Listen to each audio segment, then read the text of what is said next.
Welcome back to Curious Now from the Center for Medical Simulation. I am totally delighted this week to have with me Hayden Richards, an emergency medicine physician and now deputy director of the emergency department at the University Hospital in Geelong, Australia, and also the founder of the YouTube channel, The Comms Lab, which you'll hear some of in a moment. And then also he has a company called Critical Conversations. So if you, like me, need help with difficult conversations, that's another way you can tap into Hayden Richards' expertise. Welcome, Hayden. Thank you so much, Jenny. It's so great to be with you. As Hayden mentioned, I'm Jenny Rudolph, the Director of Innovation here at the Center for Medical Simulation. And today I'm going to be exploring with Hayden his rapid explainer on advocacy inquiry. So advocacy inquiry is something that many of us in the simulation world have used. It's also widely used in the management literature. And it's a term of art to refer to the idea that there's some value in sharing what you think. That's the advocacy. So it's not so much like social advocacy or a social movement. It's more like sharing what you think about a situation. And then the inquiry is designed to get at what the other person thinks. And why advocacy inquiry is so powerful is usually most of us advocate, and try to convince the other person what to do. Or we inquire, and we don't reveal what we're thinking. So those don't work very well separated. And what I loved about your rapid explainer, Hayden, is that you beautifully help people understand what this is and how to use it.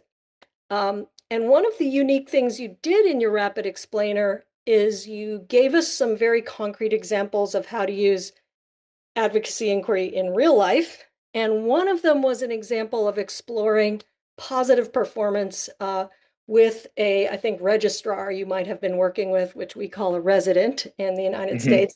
And so I'm going to play that part of the clip. And what I'd like to understand from you is your thinking behind doing that. You could also use it to address someone's exemplary behaviour. Hey, I noticed you seemed really calm during that resuscitation, and I thought that was really impressive. Would you be willing to share with the team what enabled you to do that? So, Hayden, I want to talk about the value of exploring people's frames when there's a positive performance. Uh, Yeah.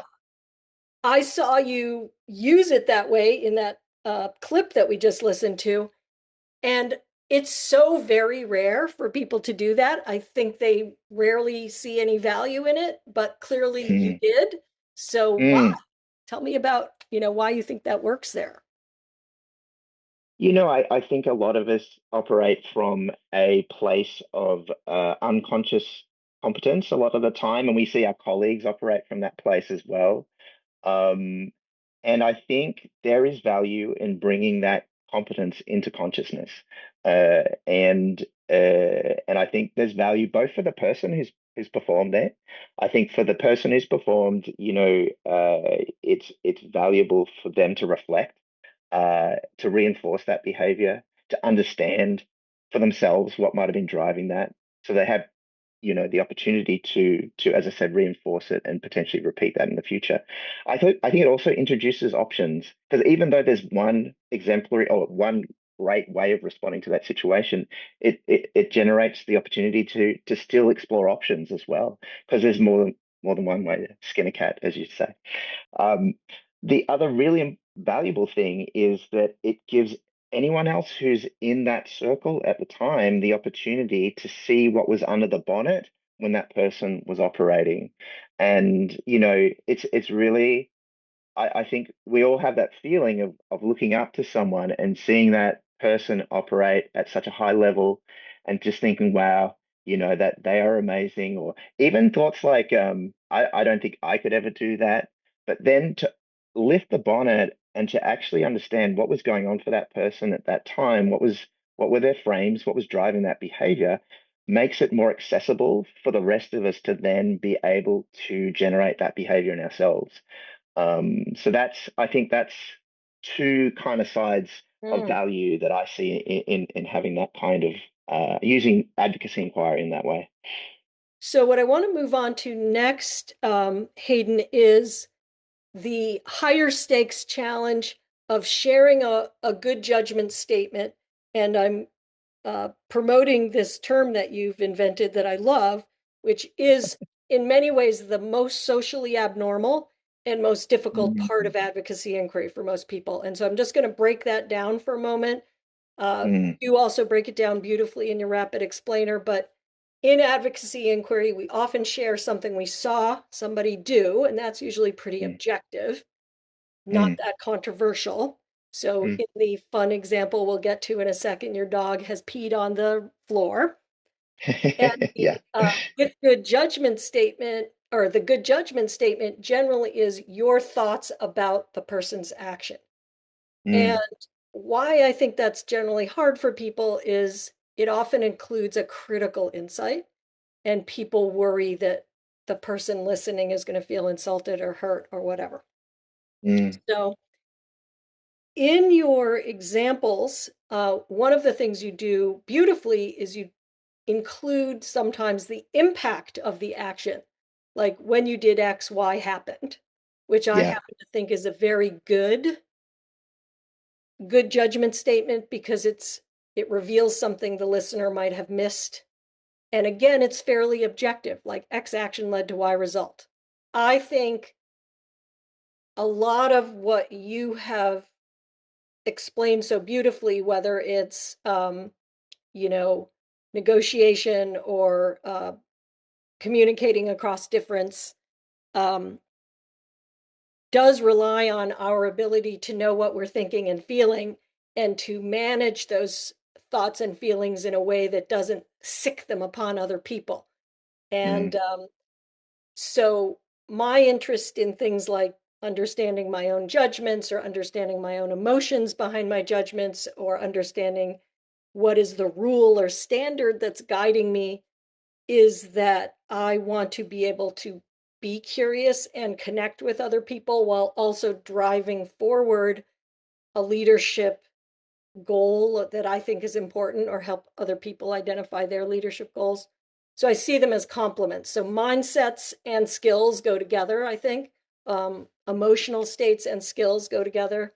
I agree, and I think that often the dilemma for many of us is that we feel like there's a dichotomy there where we have either the task to complete or the relationship to preserve. And in fact, that's in my mind, it's a false dichotomy when you're able to bring those things together. That's that's the outcome we're really all after, to be able to move forward in a practical, pragmatic way, but also to build relationships simultaneously. Um, I whereas uh, and it was interesting because I've also discovered, having listened further to your podcast, that you have some background in meditation.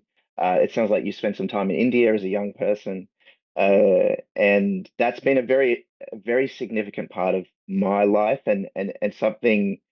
Although I'm not so familiar with the extensive frameworks that have been laid down by the scholars of psychology, an area that I have enjoyed delving into and now am taking some time to work further into is around a lot of those kind of ancient technologies and methods and ways of practical introspection, that are, in my mind, so powerful for recognizing the conditioning that we all are a kind of uh, not victims to, but like that really drive our behaviors and our frames. Um, Understanding how there are sometimes ways that that conditioning can fall away, and also the deeper insights about, who and what we are and what our place is in the world.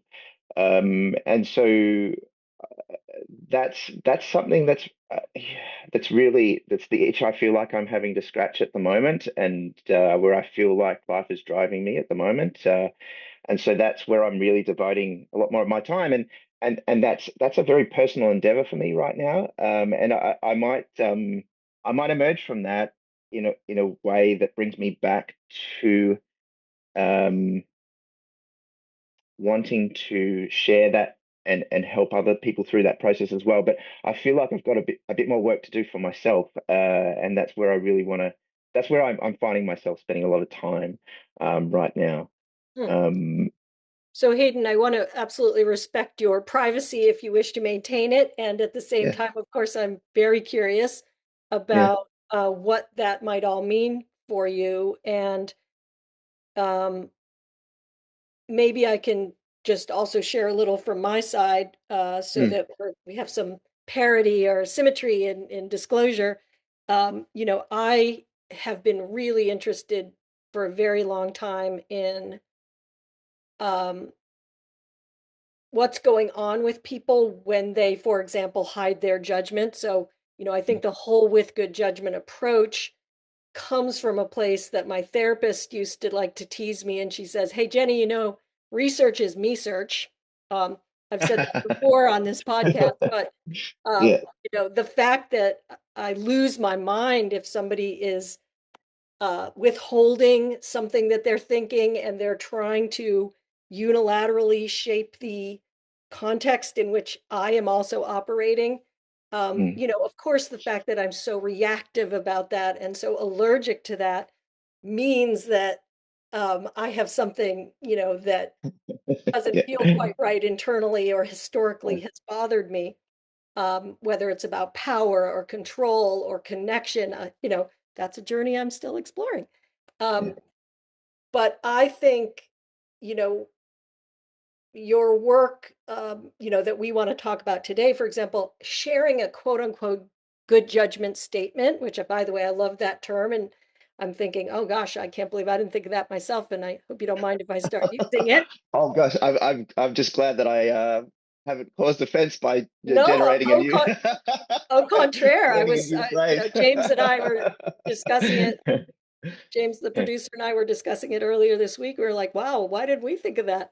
Um, but I think what you're talking about, what is our conditioning? What are the Mm, pre-assumptions? What are the stuck emotions? What are the inherent beliefs? I'm not sure that propel us as we speak and or as we act. mm, Those are complicated, and mm, I'd be interested to know, what you are digging into there, and especially if you have an mm. example, I think that would be extremely interesting. I think there's a lot about the emotions and the feelings that we feel in our body, the actual physical sensations that manifest as sort of like a psychosomatic phenomena. I think that are that are actually behind and maybe even before thoughts, concepts, things that are recognizable as words or narratives or maybe complimentary. I don't quite. I'm just trying to share my very intimate experience with my own internal processes here.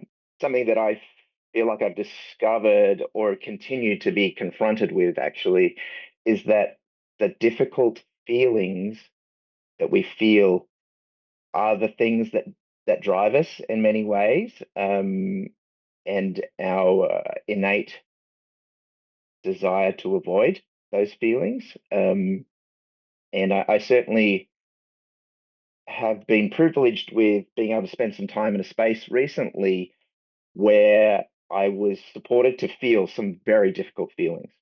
Um, and uh, and the time spent in retreat or in a dedicated space and time to do that uh, seems to have uh, seems to have long-term sustainable effects on the level of conditioning that seems to buffet me around um, from day to day, as I'm continually confronted by the challenges of life, And what I find that is that over time with this work, I'm left less buffeted.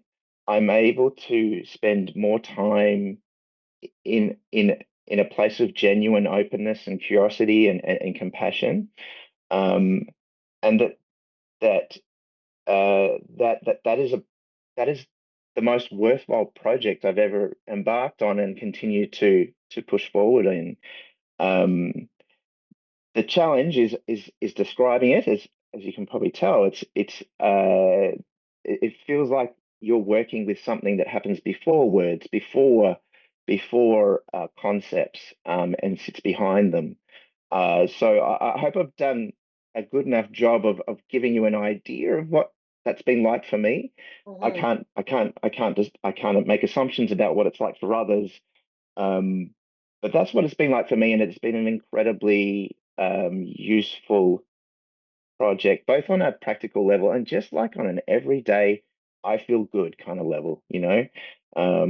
Yeah, so that's I don't, Yeah. how does that land for you? Yeah, well, it lands well with me, and I find my mind going in a variety of different directions. I think maybe I'll share a couple associations or reactions to that, and then I'm going to bring it, ironically, to a point of coming back to the with good judgment statement, because I Mm, actually think that's almost like the tip of an iceberg, where when you can bring those things together in something that you say, it usually requires that you have tapped into certain things and harnessed certain things that you're feeling. mm, So there's three things that I associated to as you were talking. One was um, the work around parasympathetic and sympathetic nervous system reactions. The work of yes. Deb Dana, who's a therapist who uses some polyvagal theory in how she helps clients manage when they feel um, fight, flight, or frozen, in Mm, contrast to safe and social.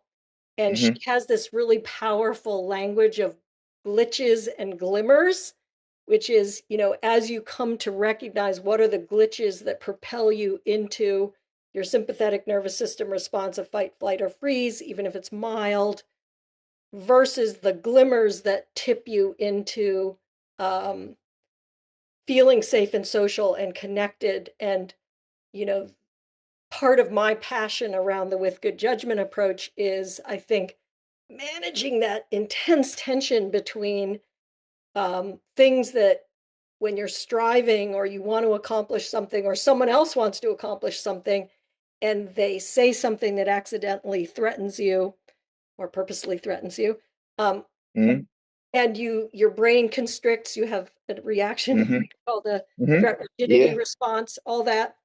yeah, So part of what you're talking about, I think, when we talk about being buffeted is, the glitches that buffet us off our best game, or yeah. away from our A version of ourselves. Um, but the other thing is that you've spoken about is, sort of mindfulness, meditation, Mm, where's the role of um, helping ourselves care for ourselves. I won't use the word self-regulation, since you shared that you don't love it. But how do we manage ourselves in those moments of being buffeted? And my passion is, how do I reconnect myself and or provide pathways for people to tap into those well springs of uh, mm, positive feeling, safe and social feeling, but also mentally being able to associate among all my cool thoughts or all someone else's cool thoughts and bring them together in some way. Uh, yeah. And can I just say that just I've found it so wonderful to just listen to your approach of the small reps, like the weekly exercise of the week, to just generate the muscles and the muscle memory and or it's a metaphor obviously, but like just the mental muscles of moving into that space of receptiveness and openness, as opposed to the constrictiveness of being captured, um, and navigating that whole sort of territory, um, because that it's that meta awareness that really kind of we lose when we when we constrict down, isn't it? And we find ourselves it taken by our emotions as opposed to being able to see them and express them in a healthy way. Yeah. So it's the level of practicality and pragmatism that I've found in your podcast and the exercises that you've shared have been really inspiring for me because I've always found it quite difficult to um to convey that, like to find a way to share those intrapersonal skills with others. Mm. Um, Even though I pursued them heavily for myself, finding a way to share them with others is something that I feel like you're doing incredibly well with what you're sharing on your podcast. Well, thanks, Hayden. I take that as high praise. Thank you very much, and I'm glad I'm so glad they're landing well. So, Hayden, what I'd like to do now is combine our expertise and see if we can come up with a fun workout of the week for our listeners. And my goal is to invite them to do a good judgment statement. But to do that, I think it would be helpful for them to have some different options and ideas about what could be good good judgment statements. Um, so do you have a thought about a kind of class of good judgment statement you think is valuable in your work or you think would be fun for people to try? I do I love the statements that begin with "I'm concerned" or "I'm worried." Um, I think the beautiful thing about them is that they are a clear admission of like, I don't know for certain what's going on here, but this is what I'm worried about, you know. And that's what it's generated in me. It's generated this concern. It's generated this worry for me.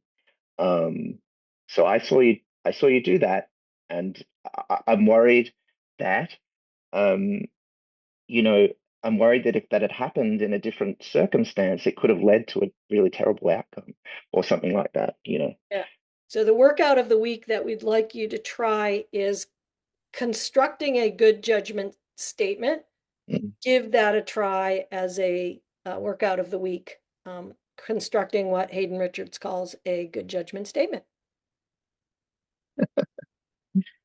Sounds All right. awesome.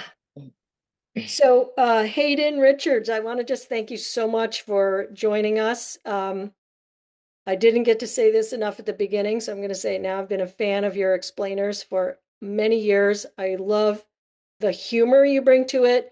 As someone who tends to overcomplicate things, I sincerely admire how you simplify things so excellently and make them so much fun. And thank you for taking time to be with us today. Thank you, Jenny, and thank you for being the generator of so much of the fundamental material that's helped me so much over the years.